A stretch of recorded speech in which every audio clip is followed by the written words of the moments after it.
My first mock draft of 2024 goes under the microscope. Brock Bowers, where does he land in the 2024 mock draft? To the New York Giants. How do we feel about it? We'll tell you about this and more coming up next. You are Locked On NFL Draft, your daily podcast covering the NFL Draft. Part of the Locked On Podcast Network, your team every day.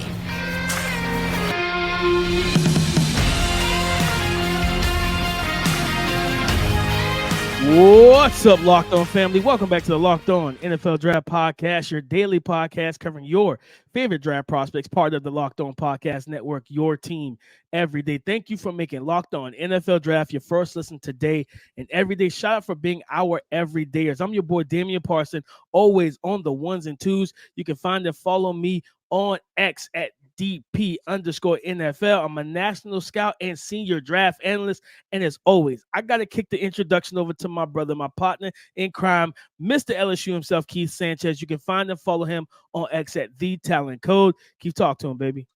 What's up, Locked On family? This is Keith Sanchez, 2019 national champ with those LSU Bengal Tigers, man. Here to bring you championship level content surrounding the NFL draft 24/7, 365. The other part to this dynamic duo that we like to call the Locked On NFL Draft Podcast, where we talk everything college football. We talk everything NFL football, and what we say, man, it all starts with the NFL draft. And today's episode, DP, well, I'll say our everydayers.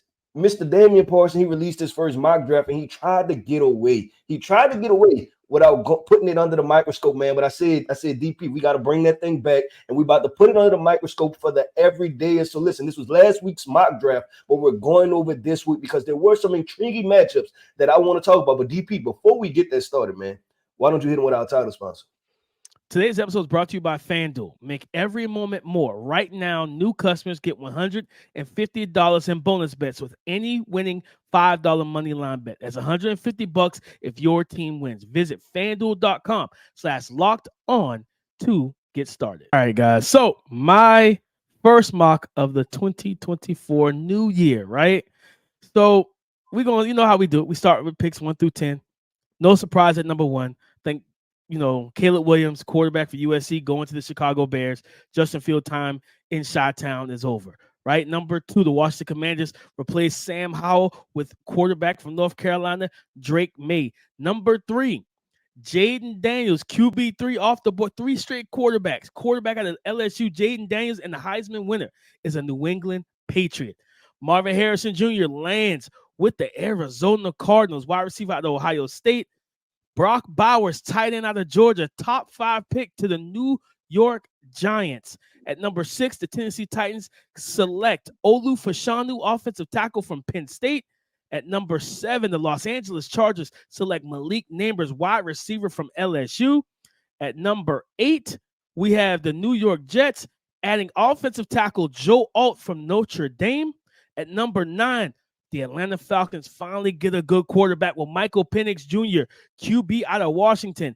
At number 10, the Chicago Bears add Rome Odunze, wide receiver from Washington. So, Keith, I'm going to start here because in the opening, I talked about this pick here. Brock Bowers, tight end to the New York Giants. And I know some people were taken back by this.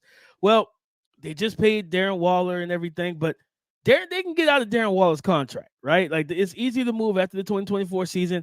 He was banged up. It was a subpar campaign, as I wrote. And I feel like if you're not going to, and I think the team came out with a statement about how they're rolling with Daniel Jones in the 2024. That's a bold choice, baby. That's a bold choice in itself to say you rolling with Danny Dimes. Yeah, okay, that's crazy. But continue. I'm pretty sure I saw a tweet about that they were looking to roll with Danny Dimes.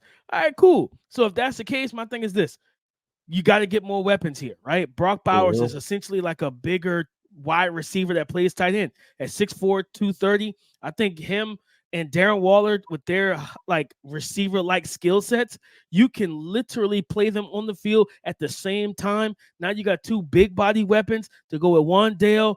You have Darius Slayton, Of course, it depends on what happens with Saquon or what they do with that situation. But if you're going to roll with Daniel Jones, right? If you feel like if it's not a situation you can get out of this contract, at least give him another high-octane, high-caliber weapon that'll make his job easier, right? I think the Brock Purdy model, the Tua Tagovailoa model, if you get weapons, you can elevate the QB, right? Now, don't get me wrong. Both of those guys are good quarterbacks. I'm just saying, you can get the best play when you add more weapons. So Daniel Jones, let's add Brock Bowers and let's roll with it.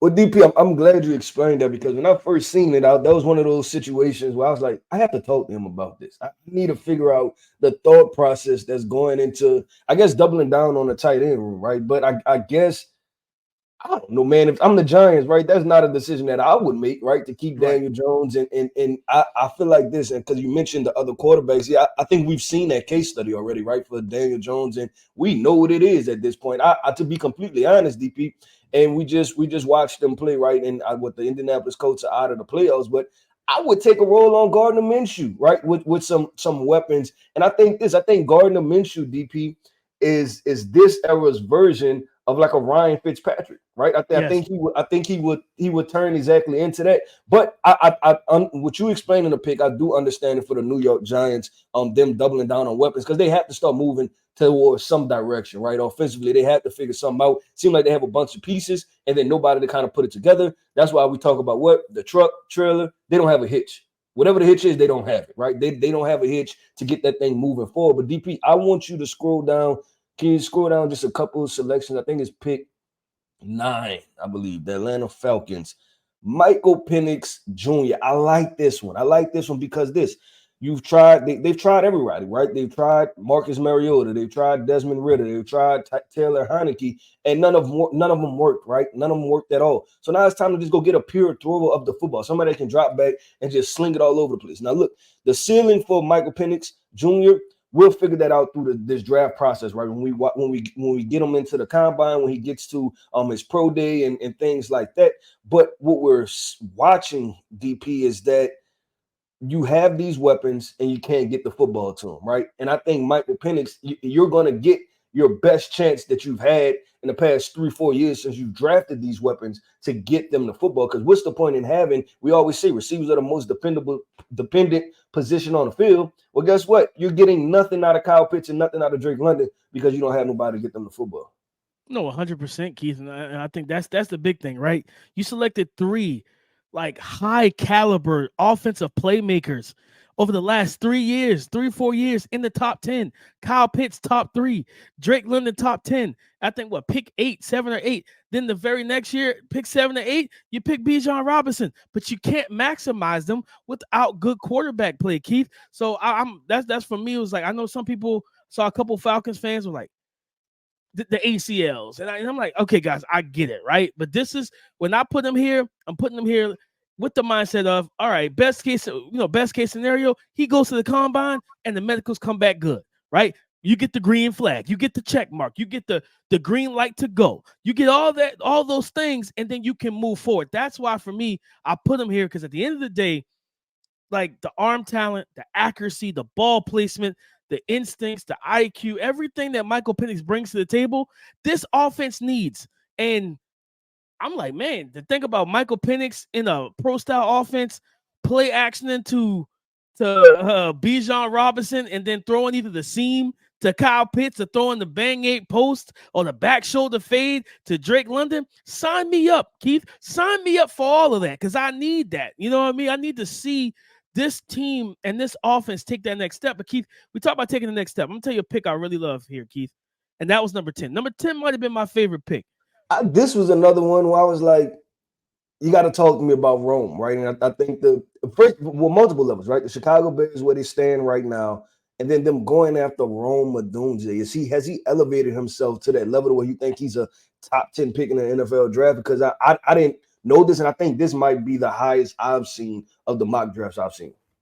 For me, Keith, yeah, Rome is top 10 for me, man. Like he's in that fringe top 10 type of range.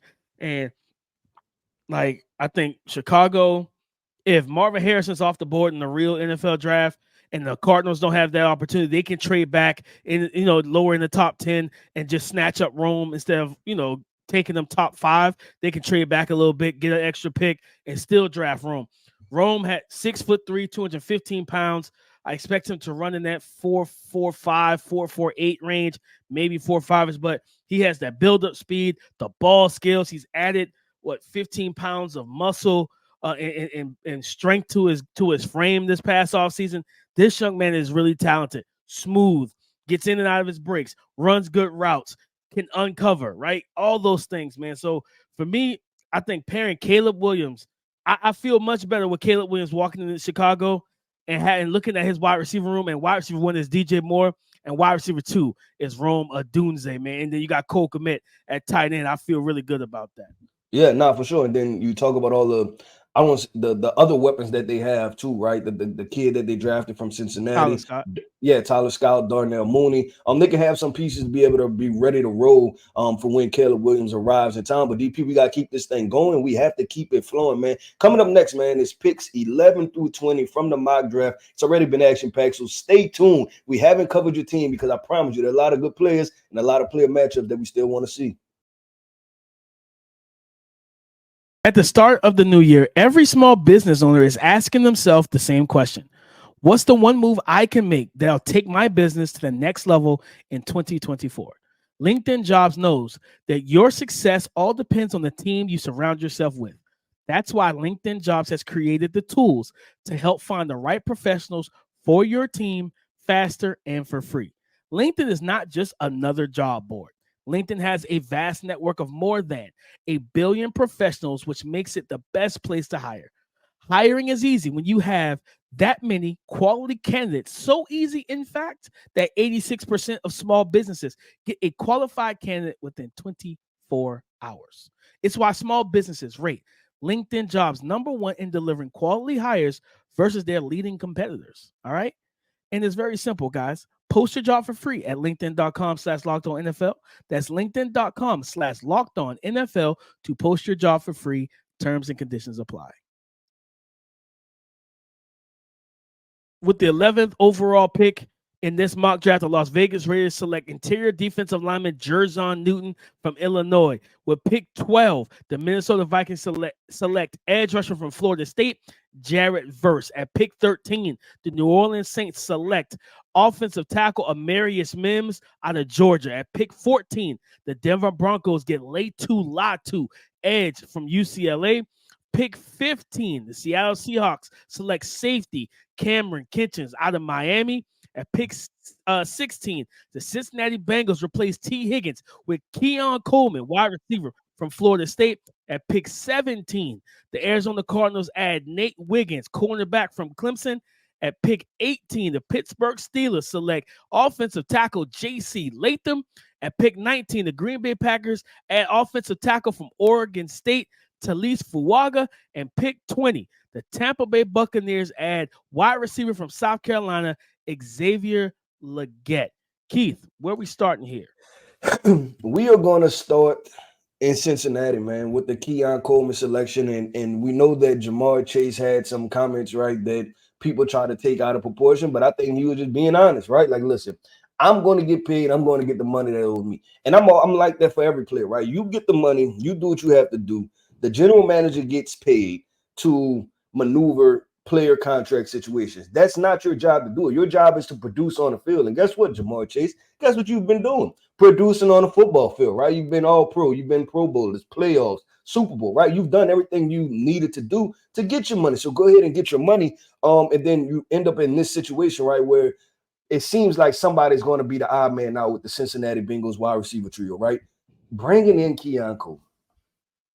That's different, DP. That's a whole nother level. I feel like you bring in Keon Coleman, you have probably the toughest, grittiest wide receiver core that defensive backs don't want any part of. Like these, I feel like it's always like they can play linebacker also, right? Both of those guys are fast, physical, explosive, catch point, dominant, talk their trash, right? Like it becomes a mentality type situation, right? Like remember. I think about those teams in the past, right? Like when you play like the Pittsburgh Steelers, right? When they had like Hines Ward, and it's like, man, they talented, right? but they so doggone tough too. Like I have to deal with this too, right? Like the fact that run blocking, they gonna run me off the sideline and they gonna, they gonna go over my head and catch the football, and then they gonna talk trash to me. Like, you know what I'm saying? They gonna physically outwork me, or if they get a quick screen, I gotta try to tackle these big boys. So when I seen the Keon Coleman selection, I was like, yeah, I like that one, because that's a 1-2 punch for the future. And he's a different skill set from T. Higgins, but I think you can probably get the same exact production from Keon Coleman. No, 100%, Keith, and I love that comparison to that Steelers unit, right? Like, it's just going to be a hard hat, lunch pail, physical ball game that, to be honest, everybody's not built for. Every quarterback's not built for that. Like, you might be able to cover those guys and stay hip to hip and squeeze them to the sideline and all that, but at the same time, when they get their hands fitted in the run game, when they're crack blocked, and doing different things, and they're getting into your head because they're so physical, they're gonna talk to you, and it's still difficult to cover them. Then you got Joe Cool in the backfield dropping dime after dime after dime, and you're like, man, even when I'm in bright coverage, in perfect coverage, it's still not perfect coverage, because you got guys that can play the ball at the catch point, play the back shoulder fade, be physical, and outposition you for the football when it's in flight. And for me, it was just like, man, Keon Coleman, to swap him out for T. Higgins, and you get a cheap, similar skill set in terms of like being big body, physical receivers and everything. Yep. But then also getting it for a cheaper contract, I felt like was the best move for the Bengals. And like I said, pairing him with the already certified wide receiver one. Keith, for me, it's like, man, looking at all these different picks, and it's like, where do I land here, right? Where do I land? And for me, I think it's at number 20 Tampa Bay. Xavier Legette. And I know this might have caught some people off guard, but if you know me, you know Dame's dudes. This is one of them. Xavier Legette is one of Dame's dudes. And I think if Mike Evans walks off in the free agency, right, that leaves you with Chris Godwin, you got Trey Palmer, but you don't have someone with the prototypical size that you want to play that X outside position snap at the snap, time at the time, right? And if Baker Mayfield comes back, you still want to give him somebody that he can trust, that can take the top off the defense, be big at the catch point, be big, period. And Xavier Legette listed at 6'3", 228 pounds, and I wouldn't be surprised if he's listen, I think he clocked in at 22 miles per hour a couple times this year at top speed. This guy has extreme athleticism, but then also his ability to not just elevate at the catch point, but to float. You know what I mean? Like a cloud picks him up, and he's just climbing. And as a defensive back, that's terrifying, because you're like, all right, man, if I don't beat him to get into the air, he's just going to keep elevating over me. And he's done that multiple times in the 2023 college football regular season. I just feel like that's a good pairing for them. You get a 5th-year option. He's still, I think he's only like 22, I think, like 22, maybe 23. Still a young guy who's developing. I'm gonna ask you this, DP. I guess the draft was with Chris Godwin still being there, because when I seen it, I'm like, okay, would this eventually be a Chris Godwin replacement, right? Just because Godwin is just getting older, but then it seems like Mike Evans also is getting older, but he's still producing at a high level, right? Like he's Hall of Fame, right? Stamp him. He's consistent at what he does. And so when I first seen it, I'm like, okay, how is this going to work? But I mean, if you present it with Chris Godwin being there for another year or two, and then eventually the transition happens, I think this is perfect, man. I think not only that, I think the Tampa Bay Bucks instantly elevate themselves, all 3 guys healthy, to one of the best wide receiver corps in the NFL, point blank. Like, and then I talked about the Cincinnati Bengals situation with Jamar Chase and Keon Coleman, right? You talk about Mike Evans, Xavier Legette, and Chris Godwin. That's a good luck situation, right? Like if you're a defensive back, it's like, please don't be 5'9", 5'10", because it might not turn out good for you that day. No, 100%. And I mean, at the end of the day, like Mike Evans is, as we all know, he's heading to free agency. And I think that they're still going to try and re-sign him, Keith. I expect them to still try and bring the big guy back and make him and have him retire as a Tampa Bay Buccaneer. But just in case you don't, you still have another 6'3", 220+ pound receiver that we remember. The young Mike Evans was pulling away from guys down the field. The young Mike Evans got Johnny Manziel drafted in the 1st round. The young Mike Evans was also a dog, and I think that's what they'll be getting in Xavier Legette as well. But also the versatility with the skill set, Keith. I love how you brought up the Chris Godwin. Yes, he could play that kind of Mike Evans role as that outside, big body, down the field, jump ball receiver, and with speed and everything. But he also can work in the slot and be a volume pass catcher. You know what I mean? And you develop him in that way if that's what you want to do as well.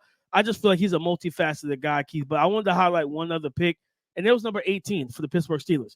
And I think I've said this before, maybe not on the pod, but maybe on Twitter or just in conversation.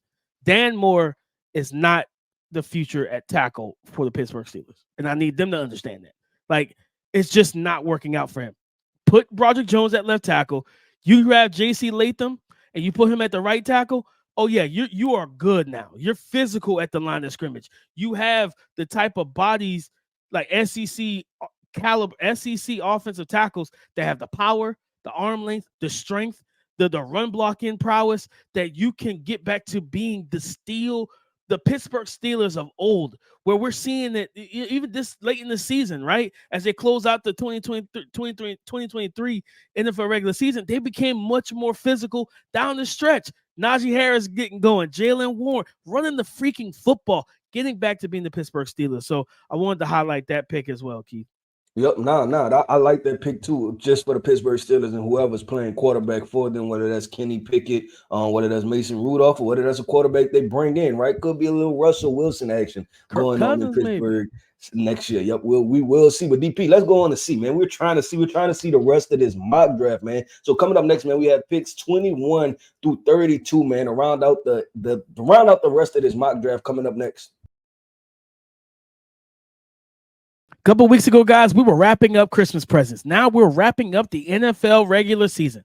But there's still time to get in on the action with FanDuel, America's #1 sportsbook. Right now, new customers get $150 back in bonus bets guaranteed when they place a $5 bet.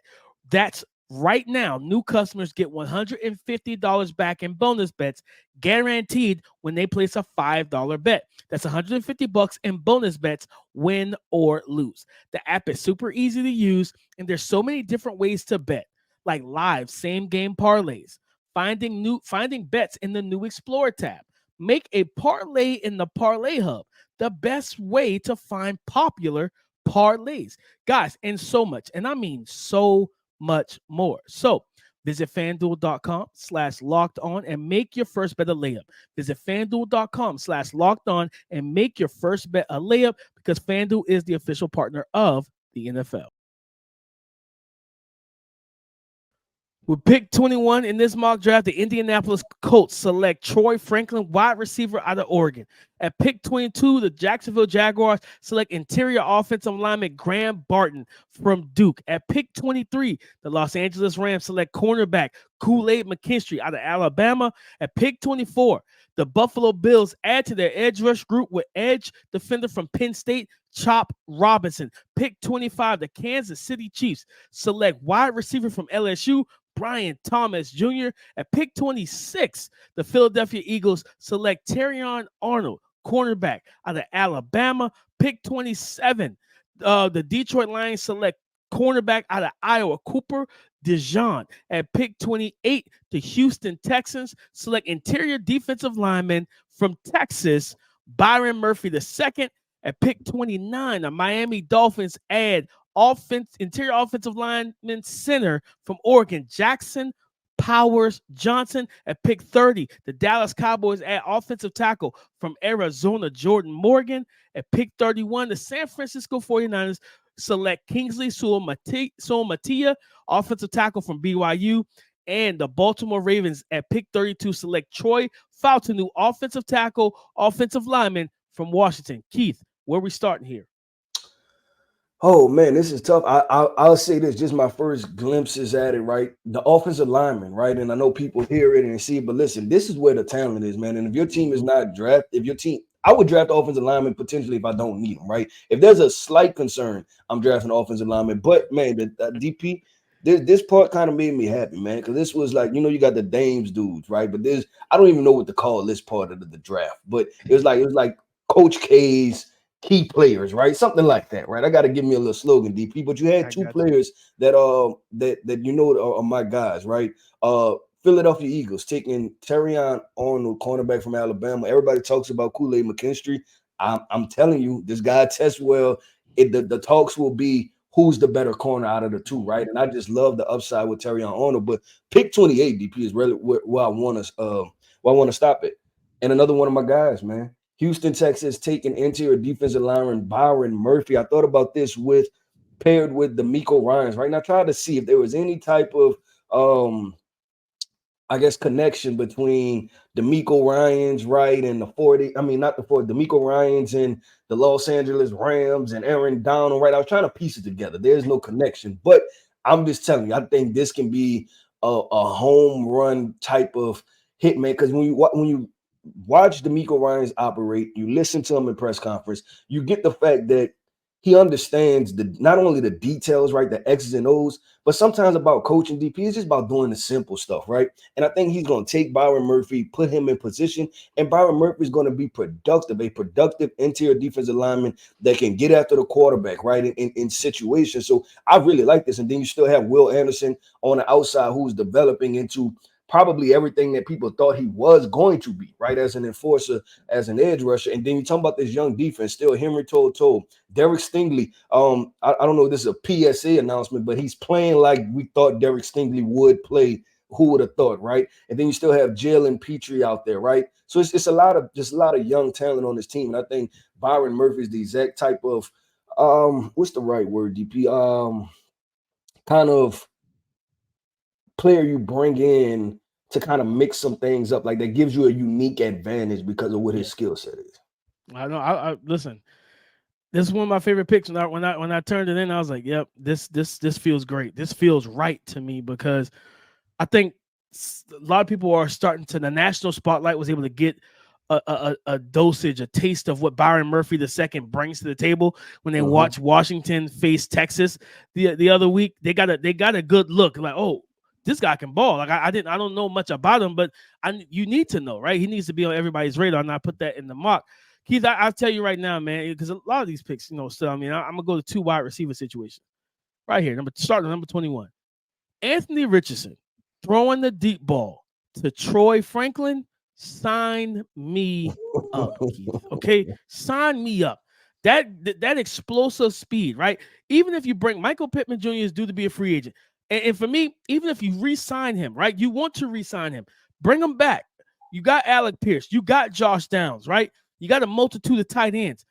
I don't care. Bring Michael Pittman Jr. back, but still draft a wide receiver like a Troy Franklin in the first 2 rounds or so, because you bring this type of juice with the run game you're going to have, right? I expect him to probably try and re-sign Zach Moss to have an insurance policy and backup running back behind Jonathan Taylor to give you that 2-headed physical downhill run style or run threat. And now for me, Keith, we talked about this when Anthony Richardson got hurt earlier in the 2023 season. Going forward, this pick for me removes him from having to run the ball. And what I mean by that, the design runs to where now we can, like, you have no choice. It's going to be pick your poison. We can run the ball, or we can go into 11 personnel and we can throw it. We can run it or throw it out of either, in that formation. We can give you both looks. We can give you 11 personnel and we can run it right down your face. Or we can play action that thing and throw it over the top. Either way, you're either going to give me 2 high looks and I'm going to run the ball, or you can give me single high and I'm going to go deep to Troy Franklin and Michael Pittman Jr., man, or Alec Pierce. Either way, for me, I wanted to give Anthony Richardson that high-octane weapon that this offense is missing. And then number 25, Keith, real quick. Brian Thomas Jr. to Pat Mahomes. You need this. This is what you're missing right now. That explosive threat. Explosive, dynamic weapon vertically, right? Rashee Rice, and for me, Rashee Rice and Brian Thomas Jr. can pair so well together, right? Yeah, you still got to figure out the whole wide receiver 3 situation, but at least you got 2 young wide receivers that mesh well and that Pat Mahomes can attack defenses with. Yeah, no, I when I first seen it, I was like, okay, this is another. But I want to ask you, DP, when you talk about Brian Thomas, first of all, I'm assuming that he's taking that vertical role, right? Like that explosive Yeah. vertical deep threat role. Secondly, do you see him hit, like, is it Tyreek Hill replacement, or if there's more so Marquez Valdez Scantling type of contribution to this, or do you see it somewhat differently, right? Like what version of explosiveness added element do you see from this election and him being input into the Chiefs offense? Yeah, I'm never going to compare anybody's speed to Tyreek Hill, so I'm gonna just wipe that out the way.